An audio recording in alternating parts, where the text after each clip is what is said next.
এবার হৃদয়ের গভীর থেকে মনে মনে বলুন, আল্লাহ মহান, আল্লাহ মহান, আল্লাহ মহান, সর্ববিষয়ে সর্বশক্তিমান।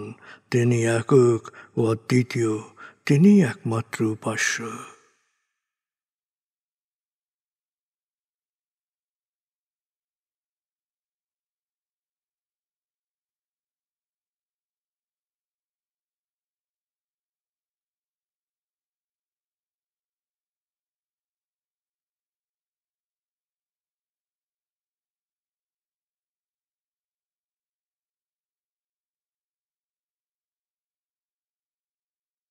হৃদয়ের গভীর থেকে প্রার্থনা করুন, হে আল্লাহ, তুমি আমাদেরকে বিশ্বাসী, সৎকর্মশীল, সংঘবদ্ধ মানুষ হিসেবে কোয়ান্টাম ফাউন্ডেশনে একাত্ম করেছ। হে আল্লাহ, কোয়ান্টাম ফাউন্ডেশনকে এ যুগের আলোকবর্তিকা হিসেবে, সহস্রাব্দের বাতিঘর হিসেবে কবুল করো। কোয়ান্টাম ঘরে ঘরে, মেডিটেশন ঘরে ঘরে এ অনুরণন সার্থক করো।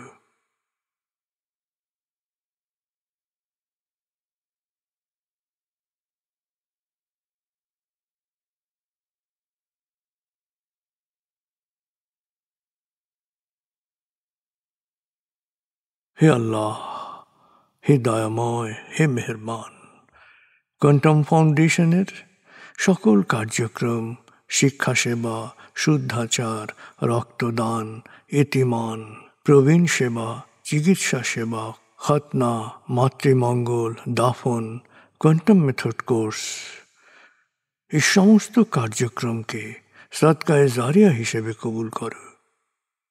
এই কার্যক্রমে যারা সেবা দিয়েছেন তাদের সবার জীবনকে বরকতময়, প্রশান্তিময় করে দাও।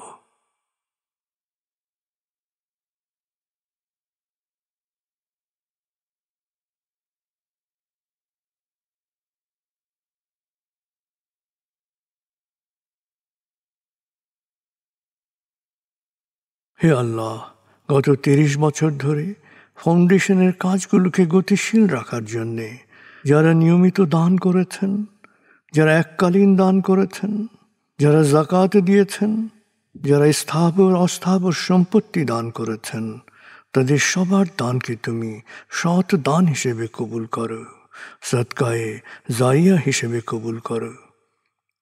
তাদের পরিবারে সুখ ও প্রশান্তি দান করো, তাদের ধন সম্পত্তিতে বরকত দান করো।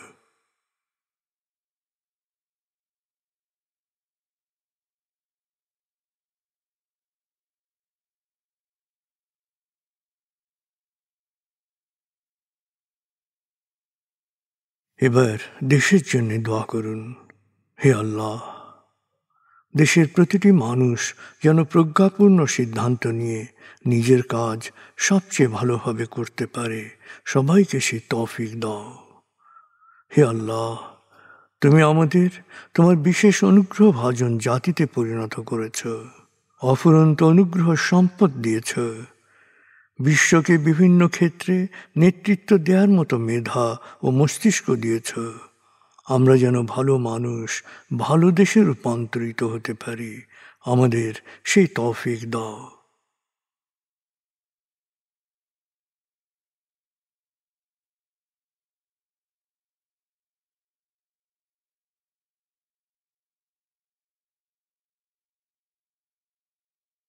ভালো মানুষ, ভালো দেশ, স্বর্গভূমি বাংলাদেশ। ভালো মানুষ, ভালো দেশ, স্বর্গভূমি বাংলাদেশ। ভালো মানুষ, ভালো দেশ, স্বর্গভূমি বাংলাদেশ। দেশের জন্যে প্রার্থনা করুন। দেশকে যেমন দেখতে চান সেভাবে প্রার্থনা করুন।